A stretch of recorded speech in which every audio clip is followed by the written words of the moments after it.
What's going on, everybody? This is Travis from Candid at the Movies, and today I will be reviewing the new biographical sports drama known as Ferrari. Now, this movie does star Adam Driver, Penélope Cruz, Shailene Woodley, and it is directed by Michael Mann. Now, all in all, this movie has great direction, good actors, but a story I really didn't care about. Now, the basic plot of this movie, it's set in the summer of 1957, where Enzo Ferrari is still dealing with the death of his son, Dino, that passed away. His marriage isn't going good, and he's not acknowledging his second son, Piero, with his mistress. And with the company about to go bankrupt, he basically enters his racing team into the 1957 Millie Magilla.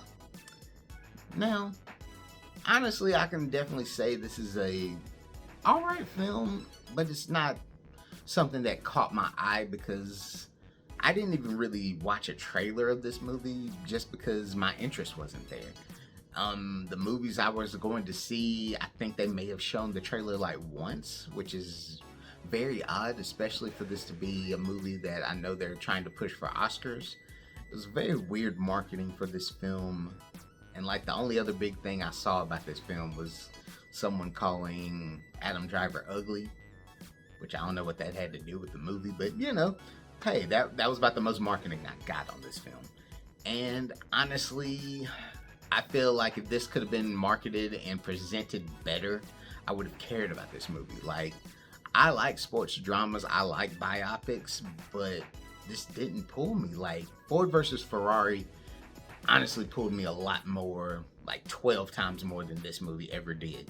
Adam Driver gives a great performance. He does really good. I think he's gonna probably get a couple of nominations unless there's like somebody that comes out of nowhere to take his spot, but I'm pretty sure he's gonna get a nomination for this one, especially Penelope Cruz. She's been on a roll, but not too many people talk about how good of an actress she actually is. I think a lot of general public actually pigeonholed her in like those early 2000s movies that she was in, but she's a great actress and she does a really great job. Michael Mann makes this movie look beautiful, but I feel like honestly this wasn't meant to be a summer movie, if that makes sense. Not a summer movie, a fall movie, winter movie. What am I talking about? Like, I feel like this would have came out in November. This would have gotten a lot more talking about. I feel like honestly, this would have eclipsed Napoleon because Napoleon was kind of in there, out there on when everybody was talking about how big that movie was going to be, how great it was. It kind of went in and out of everybody's mind with this, but I feel like this has a lot more staying power than Napoleon. And I really like the music that was in this movie. That was greatly composed. The cinematography was really good, but overall, it's well acted. It's cool. But it's just mediocre. Like, I can't tell people to go rush out and see this movie because there's no real rush. I would tell you to wait to streaming, in all honesty.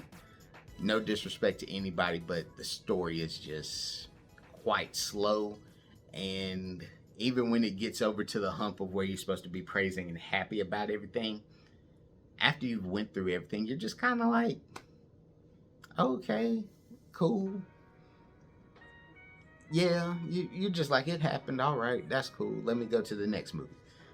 And honestly, it just doesn't really help it. I would give this movie as a score an average C, just because, you know, it did what it needed to do, and I really don't think it was really gonna change anything. Like, I don't think nobody's gonna run out here being like, I gotta go buy this Ferrari on Blu-ray.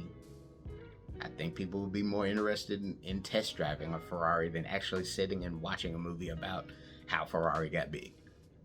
But hey, if you feel different about this movie, comment below. Let me know what you think about this movie, because honestly, this was probably one of the more disappointing films I've watched this year, because I mean, it shouldn't have been bad. Like, it shouldn't have been average. Like, this should have been like epic. This should have been something like I was hyped to see.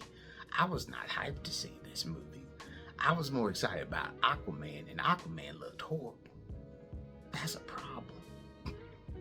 But hey, comment below, let me know what y'all think. Leave us a like, leave us a comment. If you didn't like this video, leave us a like and leave us a comment and tell us why. I'm Travis from Candid at the Movies. I'll see y'all later.